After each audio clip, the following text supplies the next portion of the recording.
Hello and welcome to a Celtic World, the YouTube channel and podcast that leans into the fact that this great club has fans all over the planet. And that's where I say a little line like, from Springboig to Seoul, Hawick to Honolulu, wherever you happen to be watching from, you're very much part of a Celtic world. And we're joined by two stalwarts today who are going to stand brave in the face of all adversity and discuss some of the recent goings on.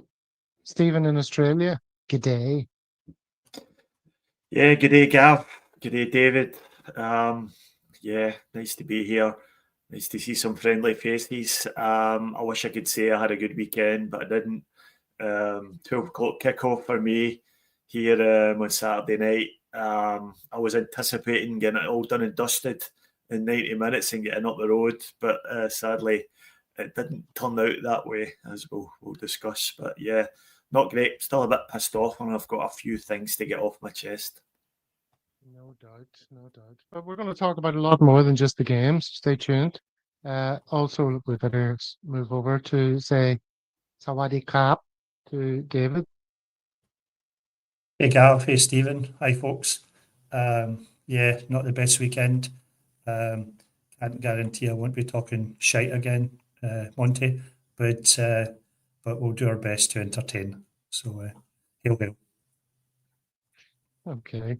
All right. Well, you know what to do. If you think this isn't pure pish, it says below, hit that subscribe button. The really exciting news is that we've reached and breached the very round figure of 1.8 thousand. And now we're working towards 1.9 thousand. So, we're not a massive channel. Your subscription helps a lot, makes us happy, puts a smile on these disgruntled faces. Speaking of disgruntled faces, I see a comment which uses that word and many others in a moment of alliterative artistry. Monty, disappointing, disillusioned, disgruntled, and downhearted. That performance and result has left me numb. Well, we are going to talk about that. Hello to everyone in the chat, of course. A lot of the usual faces are here. And maybe some unusual faces. We'll never know.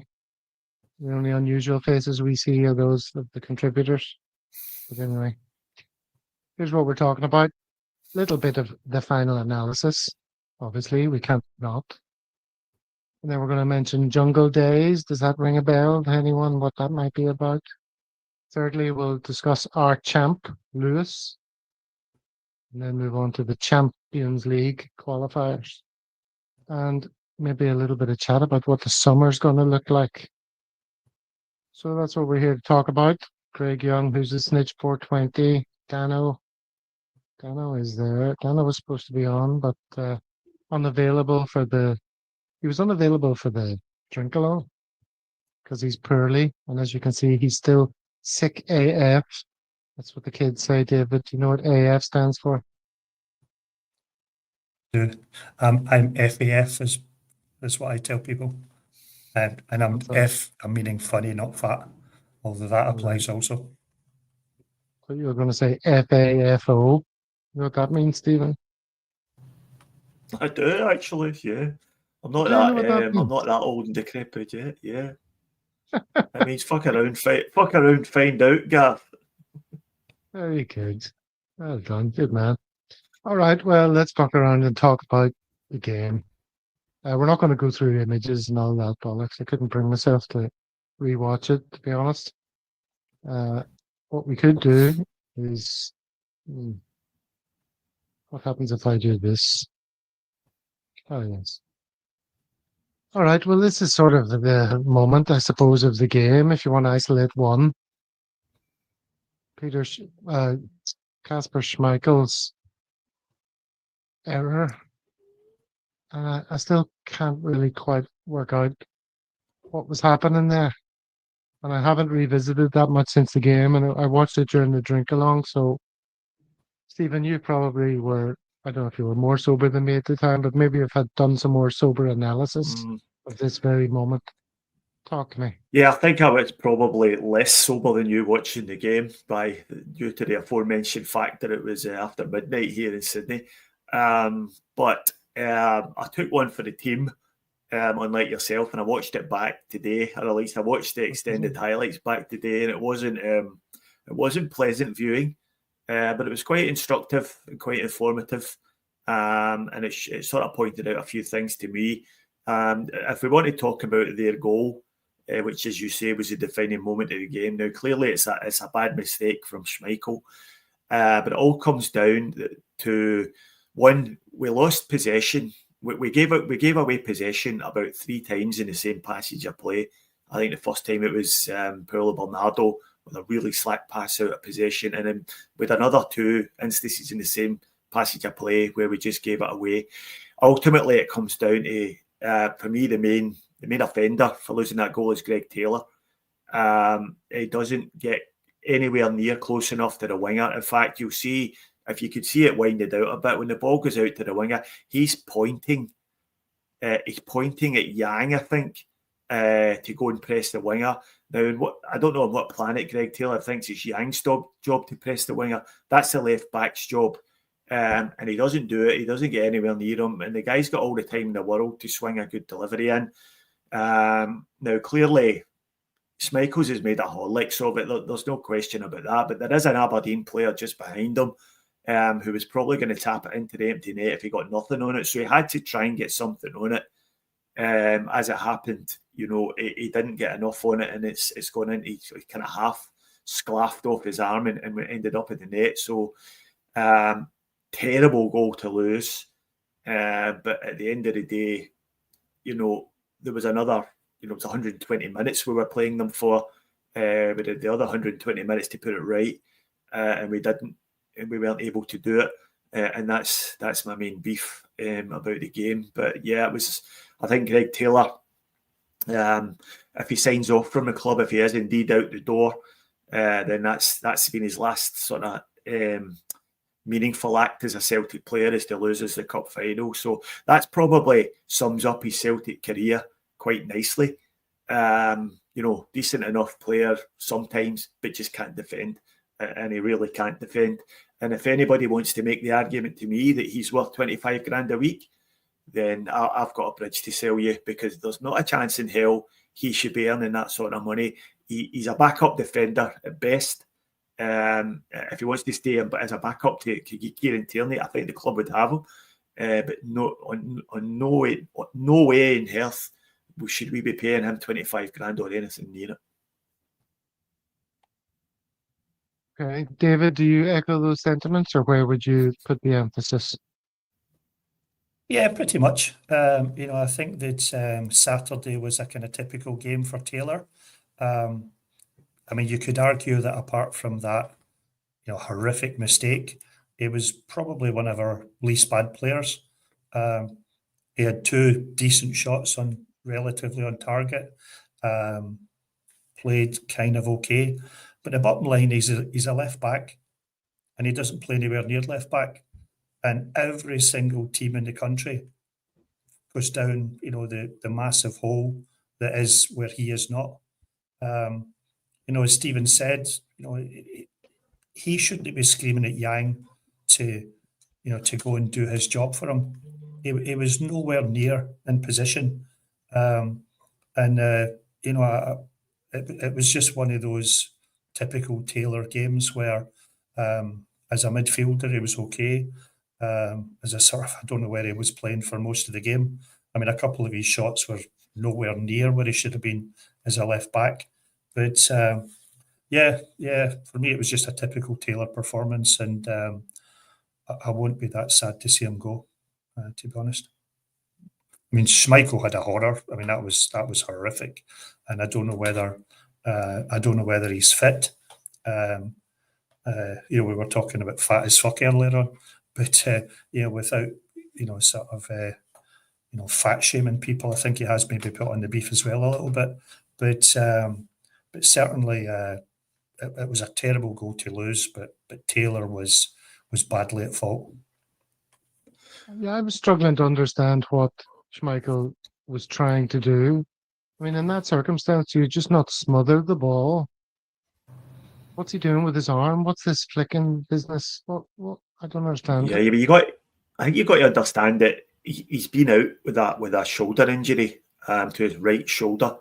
And I don't know where to jump ahead or anything here, but you'll notice every single Aberdeen penalty went to his right, high to his right, and he never dived. He didn't dive right at all until their very last penalty. And he never got near that either. He never got near any other penalties. And on that occasion as well, he was when he made that mistake, he was diving to his right. So I don't think he was fit. I don't think the shoulders healed properly, or if it has, then he's still not confident in it. He's still not confident that it's healed properly, because he just looked very, very awkward. And he looked as if, on that occasion, he just looked as if he died very awkwardly. I think he probably tried to smother it, but just sort of, ended up doing nothing. So I think, we mentioned, I think I mentioned a couple of weeks ago, it'd be interesting to see if Sinisalo has retained his place when Schmeichel was fit, having played quite well at Ibrox. And he didn't. And I think that's starting to look like a mistake, to be honest. I think we should have maybe left Sinisalo in the team on quite a rich vein of form. So wise after the fact and all that. And I think he probably wanted to reward Schmeichel for a very good season, having him involved in the title party and then the cup final. But, maybe it's kind of backfired on him a bit.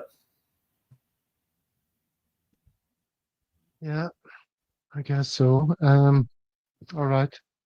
Well, let's move it on then to that second talking point. We've all seen these images of Callum McGregor.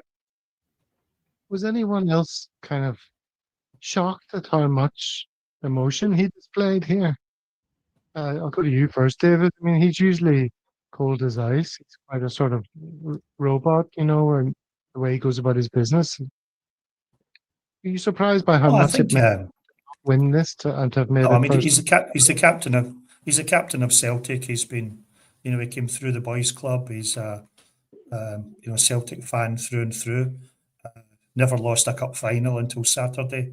I think he would have felt that as the captain more than the other players.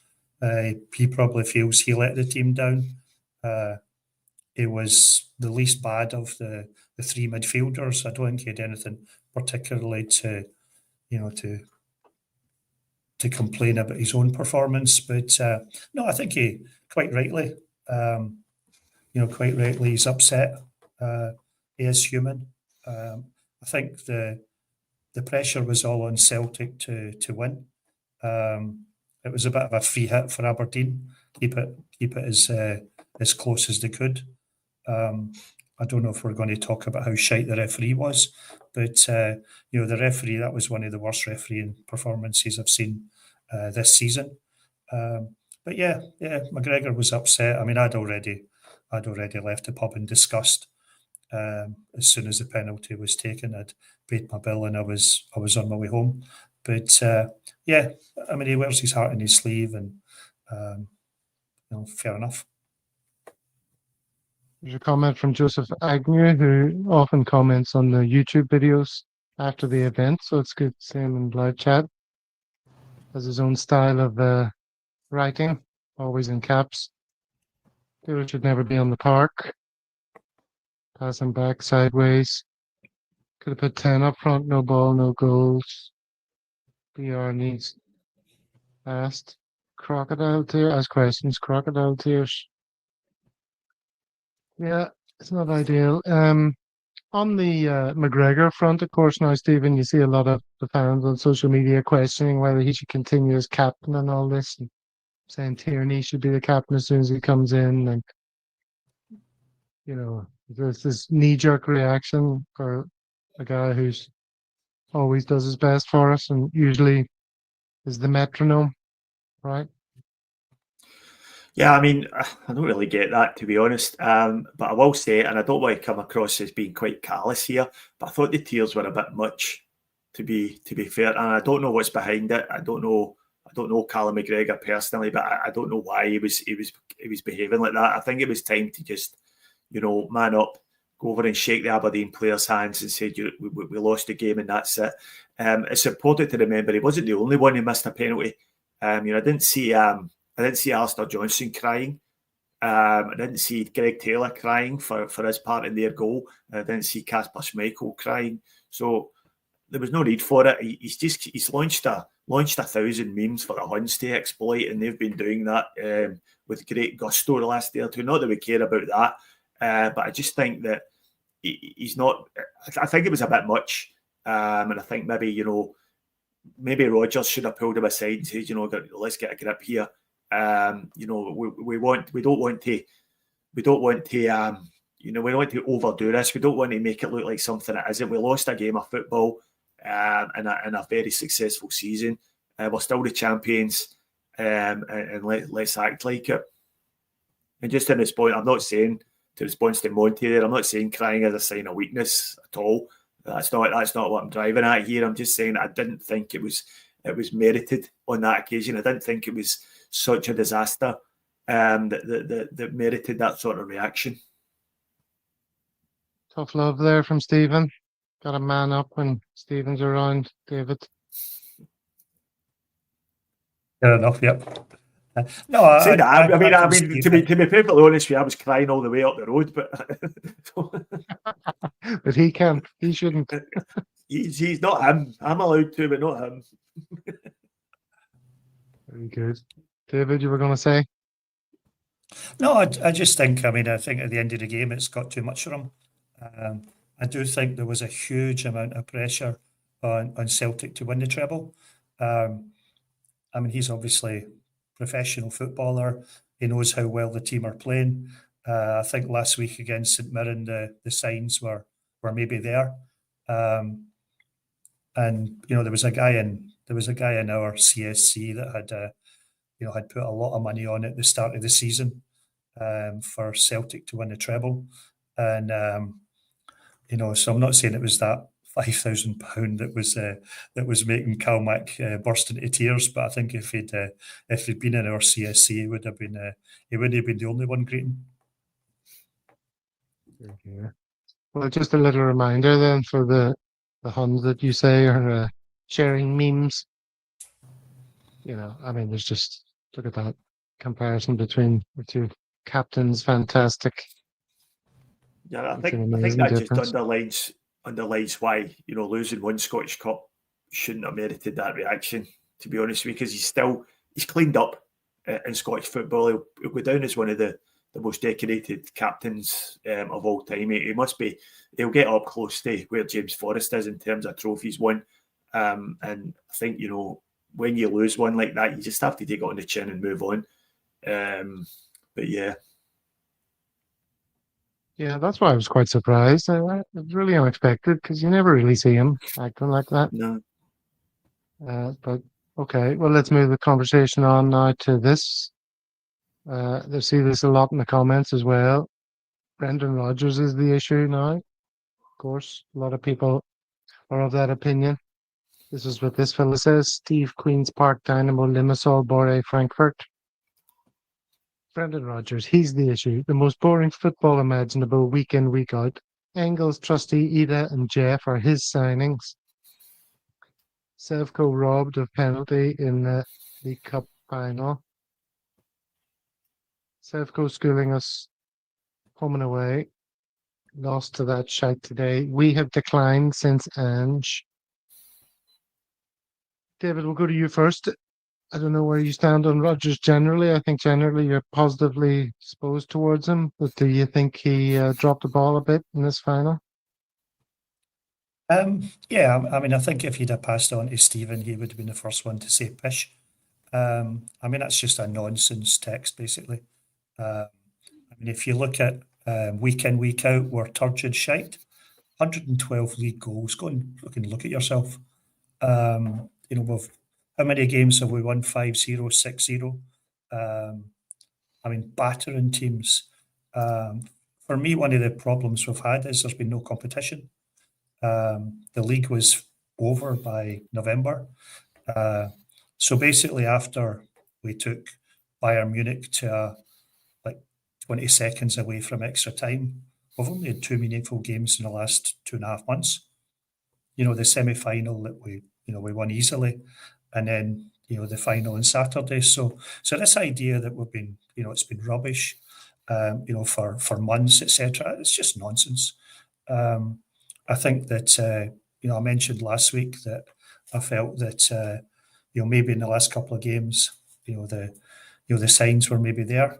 I felt that the three midfielders were maybe a bit samey. Ida up front was a big decision. I don't think Maeda has been at his best in the last few weeks, as he's had to go back to play on the wing. I think he was an absolute revelation since the turn of January when Kyogo when he left. But it was a one-off game. Aberdeen didn't have a single shot on goal. The cross that they had that Schmeichel kind of threw into the net, it wasn't even on target. So I think there's been, quite rightly, people are upset. I mean, I was gutted, devastated after the game, but you look back and I think this has been a 7.5 out of 10 season. Got a double, a ball hair away from the treble, very close to. We would have been the third team in 10 years to beat Bayern Munich, in their own stadium, in a European game. Some tremendous performances in Europe.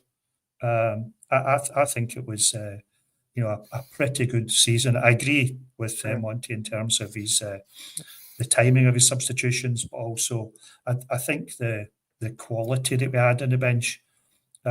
Aberdeen, their subs improved them, and our subs significantly reduced our quality. Yeah, that's never a good thing. Stephen, do you think Rodgers could have done more during the game? I mean, the way the game went on, it went on for so long, and we all knew what the problem was. And the buzzwords were, tempo, passing, running, playing the ball quicker. When you're in a game and that's the problem, and you know that you need more of all of those things to be able to penetrate, how do you not then just, communicate that to all the players and have your captain running about screaming at everyone, up the tempo, play it faster, come on, lads? How do you not influence that? Because we were so passive, we just sort of sat there, and players and manager alike just seemed to accept, oh, this is one of those days where all of those things are missing.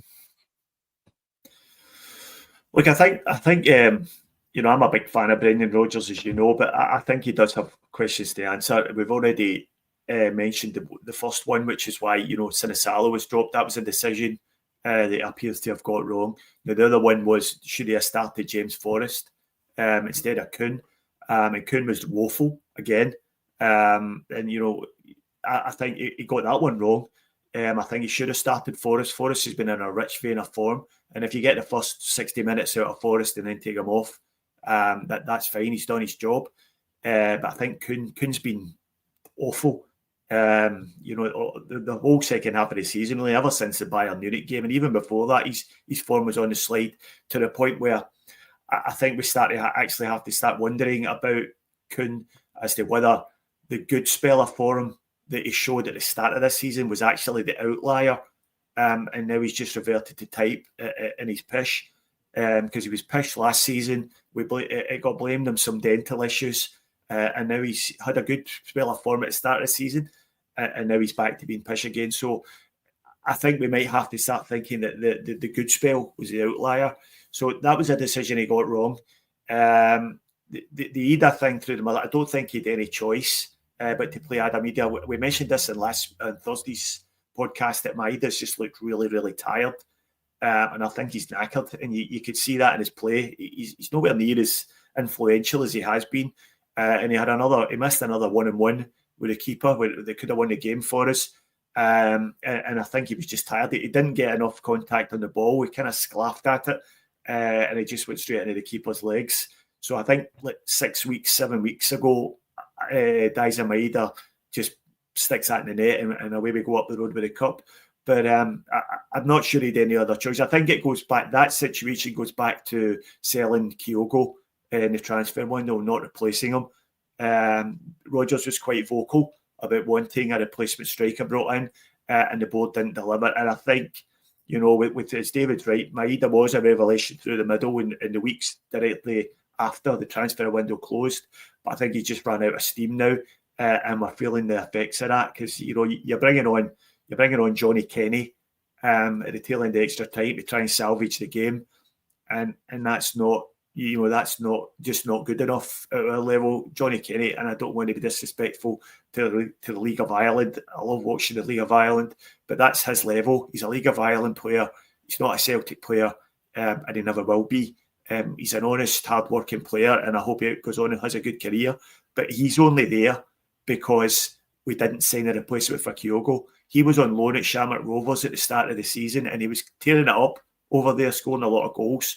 But we recalled him from loan just to sit on the bench and be the third striker, because we didn't replace Kyogo, and we're starting to feel the effects of that now. So I think everyone involved has got questions to answer, but I certainly don't think Rodgers gets off scot-free.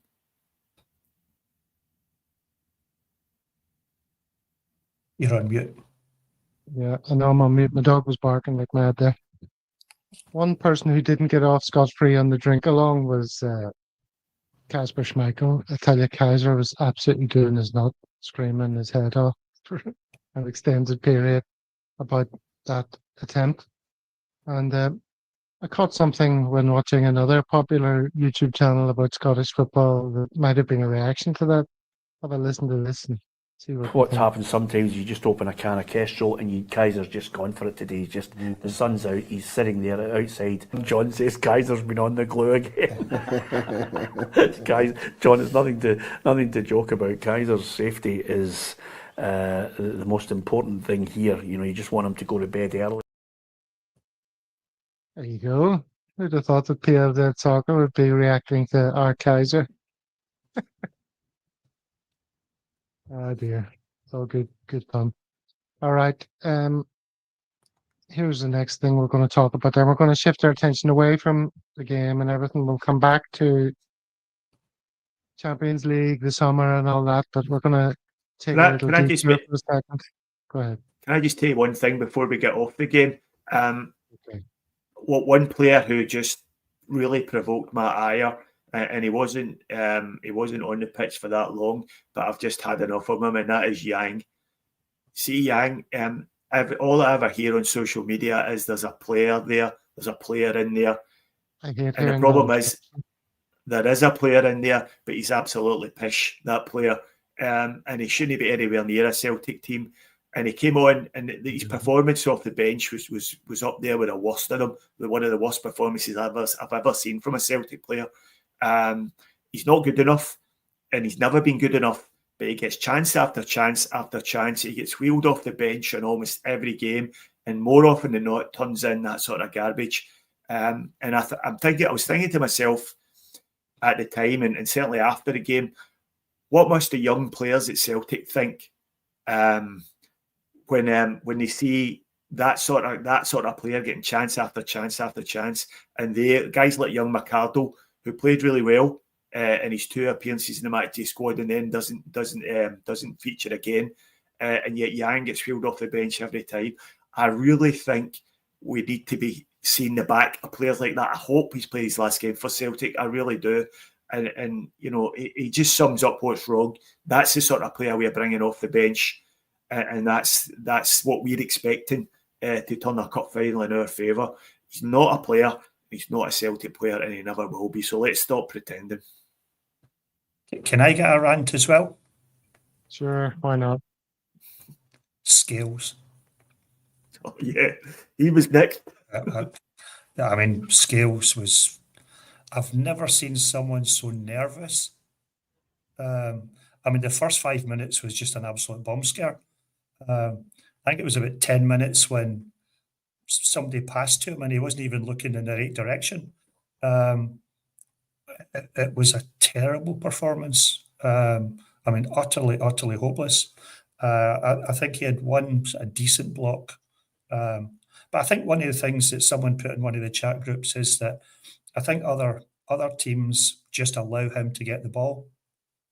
It's like a tactic. Give him 10 yards of space and then pretend to run at him. This idea that he's a ball-playing defender, I don't know where that comes from. He was absolutely pitiful at the weekend. Pitiful. Yeah, it was. You're right. Absolutely right, David. And he would have been next off the rank for a rant from me as well. How many times we've seen him taking the ball up to the halfway line, then just shitting himself and passing it either sideways or back the way. And you're right, the press triggers are always when Cameron Carter-Vickers gets the ball or when either of the fullbacks gets the ball, they always let Scales have it because they know he's not got a pass in him, he's not got a run forward in him. And when he does, he just shits himself. Another one who's just so far below the standard required to be a Celtic player, it's not funny. And, you know, let's hope, although I'm not 100% convinced that this is going to happen, but let's hope he's also played his last game for the club. You know, Scales is a guy you can have around the club, maybe as a backup, a guy who's going to play maybe 3 or 4 games a season, but he can't have, when you've got guys of that quality being a walk-up starter for the team, then you've got big trouble, you've got big problems, and he's going to get found out time and time and time again. So really one of the things, you know, that's worrying is the fact that Trusty's sitting there on the bench, he can't get on, and we paid $6 million for him. So that sort of throws into question whether whoever's responsible for recruitment at the club, be it Rodgers or the football doctor who we've not heard much of, or some mythical recruitment team, whoever signed off on signing Trusty has made an absolute mess of that. And we need another player coming into the defence, another 2 players coming into the defence actually of the standard of Kieran Tierney, and that's before we lose anyone. So we don't have the quality there, and it gets showed up in a game like that. Yeah, our attempts to replace Starfelt in the market have been absolutely awful, haven't they? The amount of money we've spent. Well, the thing is, you've got a guy, you've got Nawrocki there, right? And it's a mystery to almost every Celtic fan that I know about why he hasn't featured more, because he can pass the ball out of defence. He's got a pass on him, and he can split defences. And we've also got Gustav Lagerbielke, who's had a really good season in Holland, and has got himself a couple of caps for the Swedish national team. So he's not a bad player either, you know, and he's left-sided, so he would be perfect. So I don't understand where we're going with this recruitment. When you've moved a guy like Lagerbielke out the club, and when you won't give Nawrocki a sniff, and yet guys like Scales are walking into the team and Trusty is just sitting on the bench, I've got no idea what they're trying to achieve with the defence, but we certainly need some recruitment there. Okay, now I'm going to insist that we change gears. And another thing. No. Just kidding. I wanted to talk about this. John White, who's been on the show, his book that he was previewing then is available now to purchase. Jungle Days Supporting Celtic in the 1980s. There you go. There's the front cover and the back cover. Looking good, isn't it? Yeah, it's good. That'll be a good read. Key features: social history of the 80s from football in a wider perspective. Deeply personal insight into the era as White experienced it as a devout Celtic supporter. Compelling history of Glasgow Celtic FC from its inception onwards, etc. Looking good, isn't it? Details to purchase. Oh, well, I saw that the trade orders, you have to contact some company in Basingstoke, but the link to it is in the show notes below. And indeed, I think I have it somewhere here. Jungle Days, here we go. pitchpublishing.co.uk/shop/jungle-days. So there you go. And you can get it from any of those outlets. So, Stephen, does that look like something that needs to make its way into your summer stocking? Yeah, we get that. I'm probably going to pick up a copy of that when I'm home in a couple of weeks. So I'll grab one there, and I'll spend my time. I'm going to Greece for a week, so I'll spend my time lying by the pool reading that one. I hope he gives an acknowledgement for the input that I had into the book when we did that podcast together. I'm sure there was a few things there. Royalties. I'm expecting a payment of some kind, or at least an acknowledgement, you know. So yeah, I'll buy that one for sure. But yeah, Jungle Days Supporting Celtic in the 1980s. Surely that's right up the street of many of our viewers and people in chat right now, David, don't you think? Yeah, definitely. No, it's going to be, it's on my sort of Christmas wish list, but etc. The only thing I know that when he was on talking about it, it wasn't just football, it was also, the politics around that era. I still wouldn't put Thatcher anywhere near the cover, even if it was a spitting image, because just the sight of her makes me want to puke. But yeah, I'm definitely looking forward to reading it. Definitely. Yeah, the thought of Stephen and his budgie smugglers glistening in the heat, like sexy beast style, and reading Jungle Days is enough to put anyone off I their mean, sandwiches. at the risk of inducing nausea among the viewers, I do actually have a pair of budgie smugglers. They are budgie smugglers being a very big Australian success story. The guys who started that company are from locally here in Manly, actually. And they've got a shop down in the Manly Main Street. And my wife bought me a pair for my 50th birthday, and they had pictures of me all over these budgie smugglers and my dog. And you're wearing them right now. Stand up for it, Stephen. I will. I'll show you them at some point, but not live on air. I will get the show taken off air. Is budgie smugglers a trademark? Yeah, they trade. The interesting thing about it is they spelt budgie wrong, so it's Budgy, and yeah, it is a trademark for them. I think that's why. It's an Australian phrase. The little speedo swimming trunks. They call them budgie smugglers here. So it came out of Australia, and the guys they sell them all over the world now. Though they've got shops everywhere, all over Europe, selling these things. So good story, nice wee story. James O'Neill said they do padded ones now. Are yours padded? I can't possibly reveal that, Gav. I'll leave that to your imagination. No room for padding. Well, I mentioned that the book is available from that publishing house that's based in Basingstoke, right? Which makes me want to crowbar in this little song that I came across years ago about Basingstoke. It's really funny. Have either of you been to Basingstoke, or do you know anything about it? No, it just seems to me one of these places that gets brought up to sum up like a shitty little English town, really.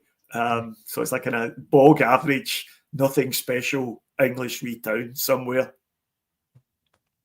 That's exactly right. Well, here's a little tune that I hope you all enjoy. I didn't do it, but it's kind of lo-fi, and it's about Basingstoke, and it reflects what you just said, Stephen. Hold on. Ooh. Let me show you around. Oh no, what's that then? And let's take it from the top again. Take two. Here we go.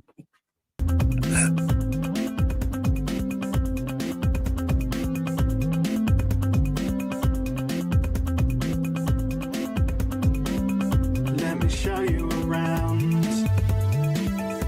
this town of mine.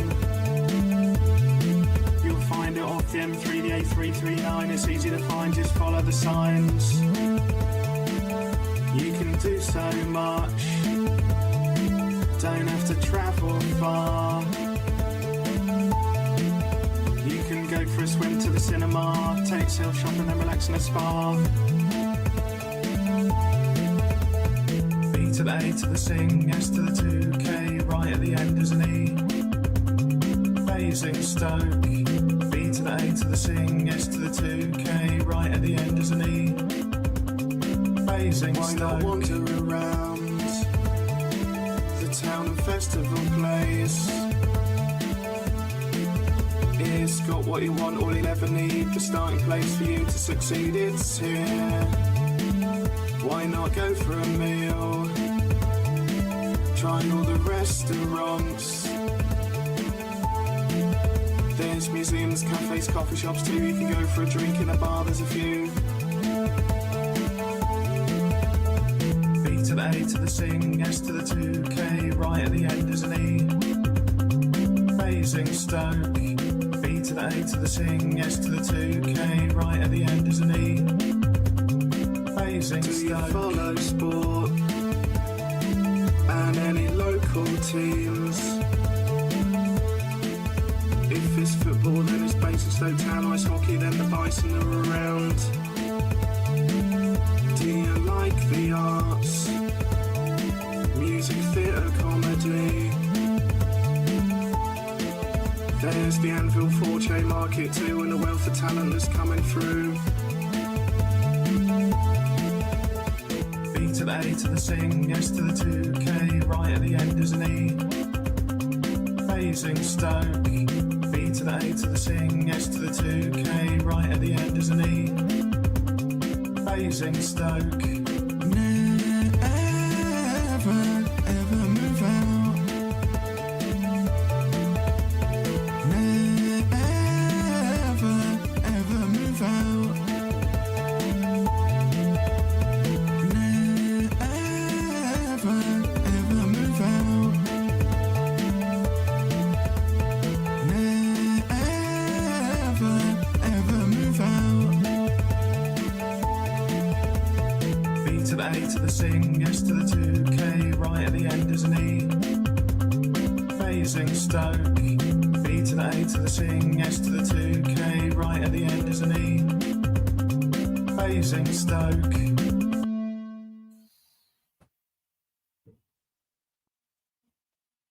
Your reactions?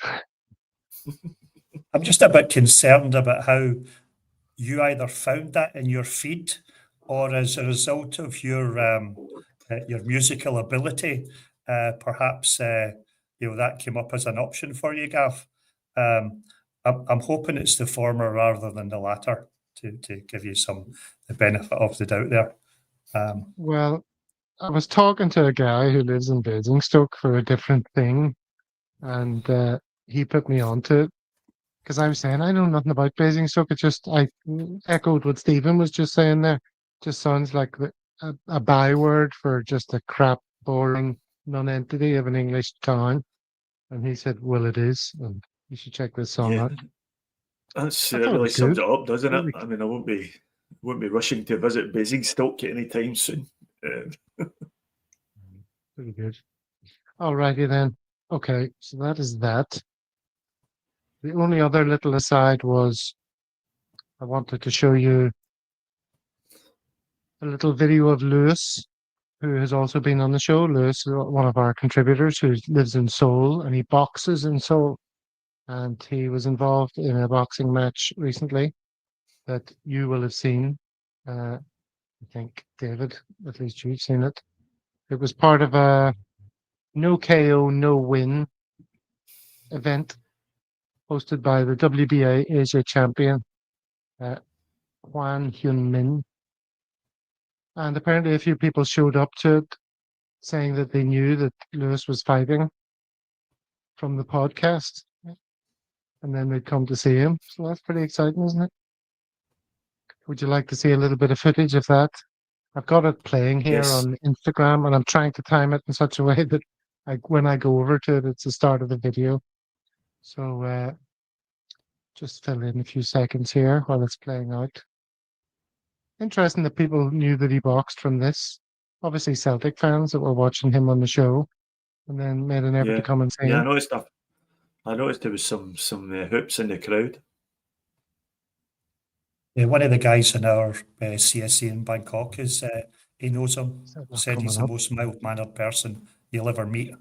But then he puts the boxing gloves on and you see what you're going to see just now.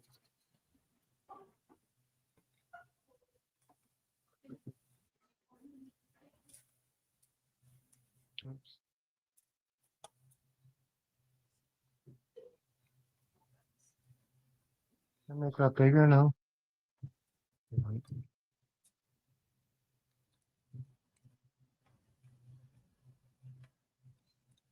Yeah, this is Lewis. He's fighting in the blue shorts with yellow trim, and he fights against all these Koreans, and he reckons the judges are always far harder for him to impress. Oh, you saw the punch there. Did you see that? Massive body blow. It was, yeah. The guy felt that, all right. And that is it. Liver shot. Look at him up there celebrating, screaming to the fans. And that's his trainer in tears. At the end of the fight, emotions are running high. So it's amazing to think of Lewis there in Seoul. Yeah, we're lucky to have him, Like him. Gav. He is Lucky there. to have him. Yeah. We're his biggest fans. We should do I've got that this, for a Celtic World get together sometimes. Go to one of his fights. Yeah, I've got this vision of. Have you ever seen the movie Anchorman? If there's a big, massive scrap, Anchorman style, with all the Celtic podcasts involved, we'll have a really good chance of winning it with Lewis at the front, just knocking people out. So it's funny the weird things you think about the way home from work. For the clip that you just showed there, Gav, the referee was, he could have been an SPL referee. Like, it was more in the way than even the arsehole who was the ref at the weekend. Hail Eddie, by the way. We didn't actually talk about how bad the refereeing performance was over the weekend, but it was a pity you couldn't really get to see much of Lewis there, because half of that clip, all you saw was the referee's arse. Yeah, this is true. All right, let's bring it back to Celtic. I think that's enough tangents. Let's talk about the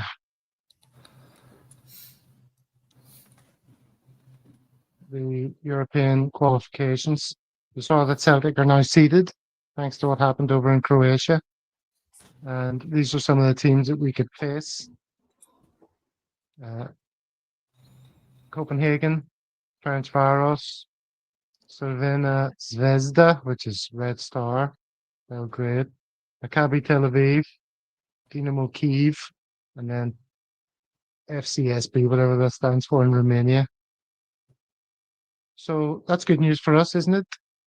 Is it going to be Tel Aviv, and then all hell's going to break loose, Stephen?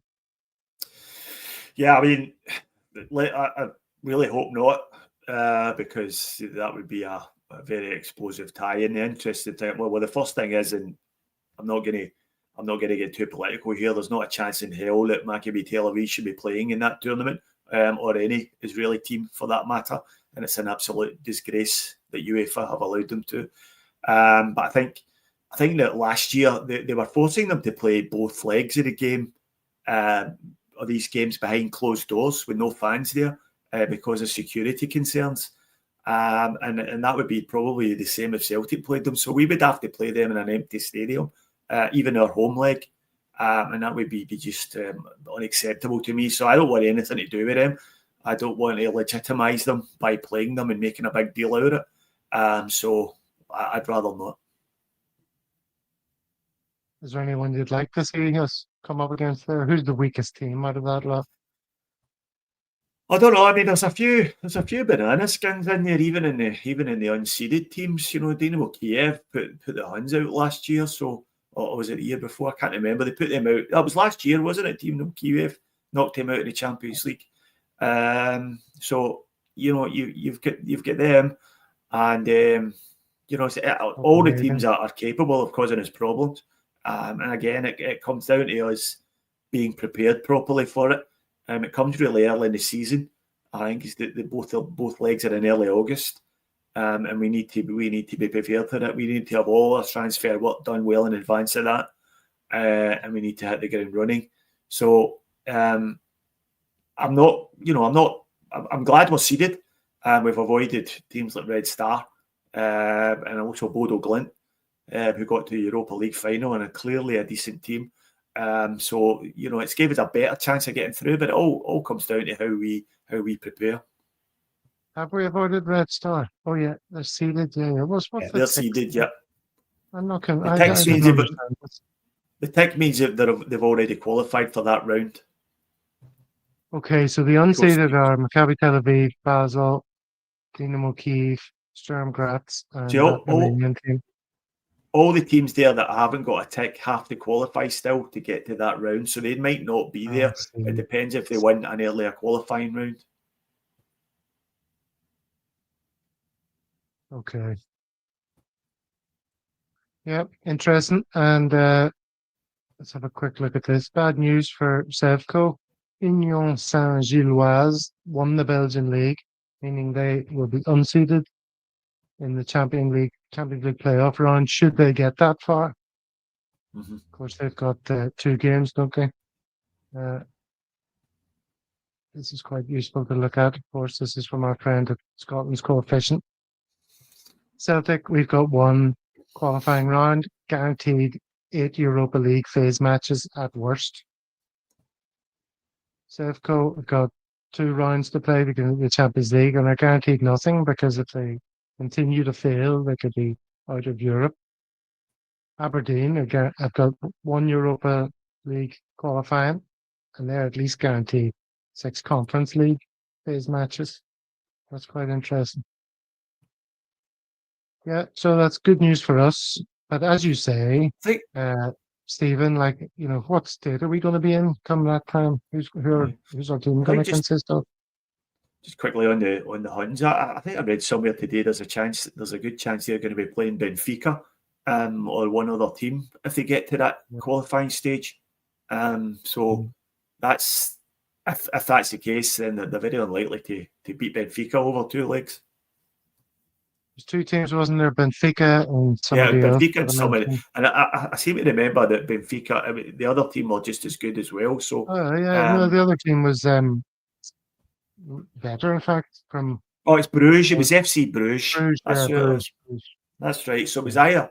I don't know how they work out these qualifying things, but that's the 2 teams that they have the option of getting if they get to that stage. So I don't see Rangers beating either of those 2. So that'd be good if they get pumped out before the groups and we actually make it there. But as you say, it's a question of how we're looking going into those games.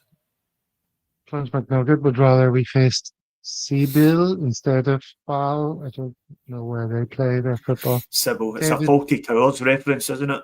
Of course I get that. I'm only joking. I'm just trying to gloss over it. David, this playoff is a massive, massive game for us, and it's coming soon. So what sort of summer are you hoping for? What's going to happen between then and now? I think it depends on, I think there's a few players rumoured to be leaving. Say Kuhn, there's talk about him going back to a German club. I think his 2 best performances this season have both been in the Champions League against German clubs. I think there is a player there. I think for whatever reason, I think he's been maybe tapped up or down tools or whatever other cliche I can think of in the next 5 seconds. There was talk about Carter Vickers leaving, Rio, Hatate, Maeda. So I think there's a lot of concern that we really need to build our squad. I think if we can keep our top players, we talk about Lennon Miller, who I think he's got 1 year left in his contract at Motherwell. We need creativity. We need someone who can, provide that spark. We definitely need another striker. I still think by mid-August, the team will be up and running, and I think we'll be okay for the Champions League qualifier. In the very, very, very worst case scenario, Europa League's not too bad, but just being totally biased from the Bangkok CSC point of view, it's better to have the league games on a Saturday than it is on a Sunday night. So, there's lots of reasons for us to hope we can do enough to get through the 1 qualifying round.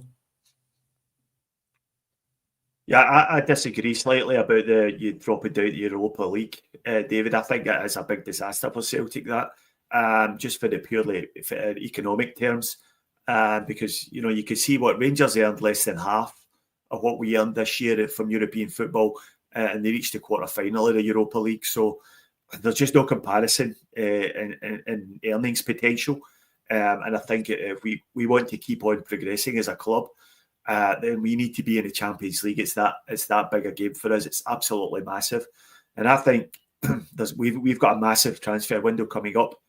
By my reckoning, before anyone leaves, we need at least 4 new signings. I would say we definitely need a centre half. We definitely need a striker. And with Jota being out injured till Christmas or after Christmas, I already think we needed one winger. But with him being injured, I think we need to sign two. So that's 4 players. And then you've got the possibility, as you mentioned, of Rio Hatate leaving. That would mean you need to sign at least one midfielder. Again, perhaps maybe even 2. And then you need to look at a backup for Kieran Tierney if Taylor leaves. So before you you don't have to think too long to get to the point where we need to sign 6 or 7 players, right? And that's a tall order to do that. And Celtic have shown in the past that we have the capacity to stuff up transfer windows. We have the capacity to make an arse of this. And I'm not really confident that we'll get everything we need before that qualifier. If you look at last summer, for example, we strung out Arnie Engels right to the last week of the window. We strung out Adam Ida right to the last week of the window. And as a result, these guys missed out in pre-season with us. And they missed out. They just came into the squad right when the season had already started, right at the end of the window. We can't do that this time because we've got, as you mentioned, one of the most important games of our season in early August. So I really hope as soon as the transfer window opens, we get a few players in early doors, but I'm not confident that we've got the right people in the right positions in our board to make that happen. Well, as somebody pointed out in the chat, we have the football doctor, of course, and we also have the mighty David Pleat. So maybe that's where all the energy is going to come from, David. Yeah, no, just replying to Stephen, and obviously it would be terrible if we don't qualify for the Champions League. I think that hopefully if we get a good draw, then we're capable of showing that we could get out of the group. But the other side of that is that we end up getting a very difficult draw. We don't get out of the group, and but that's where we want to be. I think that's where we need to be. I think to take the club forward, let's test ourselves week in, week out against the best. Don't sort of settle for, we didn't get through against the Champions League qualifier. We've got these numpties in the Europa League. So no, I mean I'm not suggesting at all it would be anything less than really, really, really disappointing if we don't get through it. But Pleat, I don't know what that thought process was. Maybe he's the guy that got us in Duhan from the Aberdeen reserves. Another ridiculous appointment. We talked about this about a month ago, but a ludicrous appointment. Yeah. The only thing I'd say about the Europa League thing is, of course, yes, it goes without saying we want to be in the Champions League, but from a fan point of view, if we find ourselves in the Europa League, it won't be long before we start, licking our lips at the prospect of doing well in it, and progressing and putting some of these European lesser teams to the sword, hopefully, should we find ourselves there. And there's joy to be had in that from a fan perspective, rather than just, proving that you deserve to be at the top table a little bit, wouldn't you say? No, I would disagree. I think it's Champions League or nothing for me. I think that's where we need to be. And as I mentioned before, if we don't make the Champions League, then our season's almost a failure before it even starts. And both economically and in terms of prestige, because we do need to be in there. We need to get to the point where we're a regular Champions League team. And we learn to play in the Champions League. A lot of teams like FC Bruges, who weren't that much better than us, but just knew how to play in the Champions League. And as a result of that, they qualified out the group and we didn't, I think. They got a little bit further than us. I can't remember if it was one round further. But that's where we need to be. And I would even take it, I would even accept not getting out of the group if we showed progress, like if maybe we beat a pot one team at Celtic Park, or we got a couple of good results away from home and just showed that we've improved at that level. It doesn't necessarily have to be qualification out of the group. Because having watched the Europa League final, the standard was absolutely pish.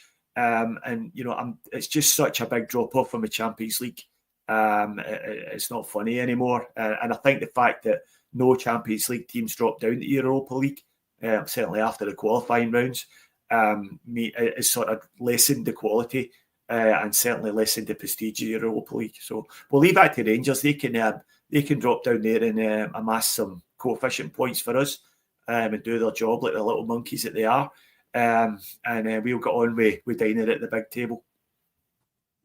Dining at the big table. Well, let's hope so. But, well, it'll be a long summer and a frustrating one as we sort of follow all these headlines and rumours and stories that go nowhere. But yeah, we really do need to get some quality. And the big question you hear people talking about in the Scottish mainstream media, David, is whether they're going to back Rodgers as they have done with his vision of buying a small number of expensive players, which is a shift from the sort of scattergun 2-3 million approach, or 1 to 3 million approach that we were on before, or will they revert to it because they'll point at his purchases and say, you can't really say any of these have been a tremendous success or tremendous value for money. What do you think about that? I would like to think they will back the manager. I think Engels has been okay. I think he's going to be a lot better next season. Ida, 20 goals, so you know you can't say that's been a disastrous signing. And I think if you can get 2 or 3 players at 12, 13, 15 million, you are much likelier to be successful. You know, it's less of a punt than a kind of 4 million midfielder or 4 million, you know, the defenders we've been going for in the past. So, you know, let's go for a 10 million, you know, sort of centre half. Let's just through the strengthen the spine of the team. And I think we definitely need to back the manager. There's good value out there. You know, we've talked before about the likes of, you know, Lennon Miller, but I think there's a lot of value in the Europe. You know, where we can. I think one of the people in the chat talked about some sort of 6'4" defender from Czech Republic or somewhere. You know, so there is quality out there, but I think if we spend cash, we're likely to benefit. Yeah. Serbia, I think that guy was from Serbia, yeah. I think like anything else, no, the transfer policy should be a mixture of both, really. And if we sign by the greatest will in the world, if we go and sign 6 players in the summer, we're not going to be paying 10 million for all 6 of them. I mean, we get Kieran Tierney coming in for nothing, and you know that's a signing that really excites me. I can't wait to see Kieran Tierney. I think the first media pics of Kieran Tierney in a Celtic top are going to be the highlight of the summer for me. I'm just so excited about Kieran coming back, but we have to. You know, we're relying on, as well as big money buys, which we should be doing, but we should also be scouting and being a bit clever about the markets we're looking in. There is, as David says, there's value to be had out there in some of the European leagues, and let's not undersell ourselves. You know, saying that players won't come to Scotland. Players will come to Scotland. A, if you pay them the money, and B, if you can offer them Champions League football and a real pathway to get to the English Premier League if they do well. So we just need to be clever about it. We just need to be agile about it, and we just need to get it done in a timely manner, so that these players can contribute to the Champions League qualifier. All right, well, that's the summer that awaits us. And what's the summer going to look like for a Celtic world? I hear you all ask. Well, we're doing Monday and Thursday this week, sort of wrap up the season, give everyone a chance to give us their closing thoughts and look ahead into the summertime. We're going to be doing a bunch of CSC chats as we taper back to one show a week. We'll just be doing Thursdays as from next week during the close season. So we'll be having a few different Celtic supporters clubs on from all around the world to hear all their experience being Celtic fans wherever they happen to be in this great big Celtic world. So it'll be fun. And we'll also be just getting together to chew the fat about, the more realistic stories that are in the news, ones that look like they're actually going to happen. Not every bit of meaningless speculation that we'll be watching other YouTube channels update us on a daily basis, no doubt. That's what we do over the summertime. So thanks to everyone in chat. Quite a few new faces, I think. We've seen quite a few new commenters in the chat. If you're new, you know what to do. Hit that subscribe button. Help us get up to 2,000 subscribers in only our second season. Join the Celtic World community. Hey, David. If we get to 2,000 subscribers, I will do a show in my budgie smugglers. There you go. And you're not even putting a time limit on that. It's just when we get to do it. Yeah, because I secretly want to do it. You secretly want to do it. No. Oh dear. Yeah. All right. Well, let's wrap it up. Let's have a few messages from people in the chat. There's Kaiser saying hello. Thanks everyone for watching. Kevin Gallagher being a bit cheeky there. We'll put up his comment anyway for a laugh. Maestro 95, everyone's at it. Jesus. We'll be going backwards. We're down to I was only 1.7 joking, guys. I'm thousand. not going to do that. I'm not going to do that. Very good. All right. Thanks very much, everyone. It's always a pleasure to chat to you, gentlemen. Stephen in Australia, as always. Yep. It's the end of the season. It's your last Monday night appearance. Can I have a Yep. closing thought from both of you? Yeah, well, I mean, I think, emotions are a bit high just now. We're all feeling a bit raw after the weekend, but I think, in a week or two, things have got time to settle down a bit. We'll realise that we have had a good season. We're still miles ahead of the rest of the teams in Scotland, and we're miles ahead of our Huns. And I think there's a lot to be hopeful about for next season. And let's just see what the summer brings. Guys are jumping in, making sure that we should rephrase that as a threat. They have to subscribe or else you will do the budgie smugglers. Your final thoughts, David? Yeah, it's been I think overall it's been a pretty good season. Looking forward to an exciting summer transfer window. Hopefully meet up with some of the guys and girls when I'm back in Glasgow next month. So I look forward to buying you a few beers, etc. Via the Celtic shop to stock up in some of the new merchandise. I think for the first time in a while, apart from the limited edition top, I think the new Celtic home top is actually quite decent. But yeah, hail, folks. All the very best. And to you too, David, and to you, Stephen. Thank you very much for your contributions this season. It's been invaluable. Thanks, Gav. Until we meet again, cheerio.